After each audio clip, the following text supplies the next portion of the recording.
নমস্কার, কেমন আছেন সবাই? সৌভাগ্য প্রাপ্তি চ্যানেলে আপনাদের সকলকে আরও একবার অনেক অনেক স্বাগত। আজ আবারও চলে এসেছি নতুন আরেকটি ভিডিও নিয়ে, যেখানে আমি আপনাদেরকে জানাবো প্রেম সম্পর্ককে আরও কিভাবে সুমধুর করে তুলবেন। টিপসটি এই ভিডিওর মাধ্যমে আপনাদের কাছে শেয়ার করব। তার আগে অবশ্যই বলে রাখি বন্ধুরা, আমার চ্যানেলটিকে লাইক করবেন, ভালো লাগলে বন্ধুদের সাথে শেয়ার করবেন। এই সংক্রান্ত কোনো জিজ্ঞাসা থাকলে অবশ্যই কমেন্ট বক্সে এসে জিজ্ঞেস করতে পারেন। সাবস্ক্রাইব করে বেল বাটনটা প্রেস করে রাখবেন, যাতে আমি যখনই নতুন কোনো ভিডিও দিই না কেন সেটা সরাসরি আপনার কাছে পৌঁছে যায়। তো চলুন বন্ধুরা, ভিডিওটা শুরু করি। আমরা সবাই প্রত্যেকেই চাই যে আমাদের যে প্রেম সম্পর্কটি রয়েছে, যে মানুষের সাথে সেই সম্পর্কটি আমরা গড়ে তুলেছি, সেটা যাতে সর্বদা সুমধুর থাকে। প্রেম যেন দিন প্রতিদিন বৃদ্ধি পায়।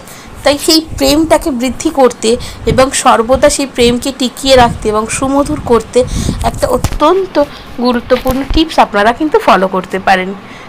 যেটি করতে হবে সেটি হচ্ছে, বাড়িতে একটি গোলাপ গাছ লাগান এবং সেই গোলাপ গাছটির প্রতিদিন যত্ন নিন। যেভাবে যত্ন নিলে গোলাপ গাছটি সুন্দর হবে, ভালো করে ফুল দেবে, সুন্দর ফুল দেবে, ঠিক সেই রকমভাবেই সেই গোলাপ গাছটির যত্ন নিন। দেখবেন গোলাপ যত সুন্দর হবে, প্রেমের সম্পর্কটাও কিন্তু ততটাই সুন্দর এবং সুমধুর হবে। গোলাপ গাছকে ভালোবাসার প্রতীক হিসেবে বিবেচনা করা হয়। তাছাড়াও গোলাপ নানান রকমভাবে কাজে লাগে। যেমন গোলাপ ঘরের সৌন্দর্য বৃদ্ধি করে, চারিদিকে নিজের সুগন্ধ ছড়িয়ে সেই জায়গাগুলোকে সুন্দর করে এবং প্রচণ্ড পরিমাণে ইতিবাচক শক্তির বিকাশ ঘটায়। তাই প্রেমের জীবনের নানান সমস্যার সম্মুখীন হলে এবং সেই সমস্যাগুলোকে দূর করতে হলে আর প্রেম সম্পর্ককে আরও সুমধুর করে তুলতে হলে গোলাপ গাছের যত্ন কিন্তু নিতেই হবে।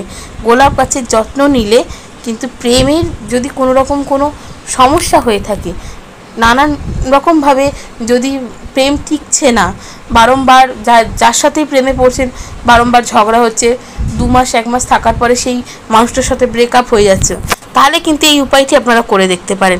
গোলাপ গাছের যত্ন নিন। গোলাপ যত সুন্দর হবে, প্রেমও যার সাথে আপনি প্রেম করছেন তার উদ্দেশ্যেই গোলাপ গাছটি লাগান। গোলাপ যত সুন্দর হবে, গাছটি যত সুন্দরভাবে বেড়ে উঠবে, সম্পর্ক কিন্তু তার সাথে ততটাই সুমধুর হবে। তো কেমন লাগলো বন্ধুরা আমার এই ভিডিওটা, অবশ্যই আমাকে কমেন্ট করে জানাবেন। সুস্থ থাকবেন, ভালো থাকবেন, দেখা হবে নতুন আরেকটি ভিডিওতে।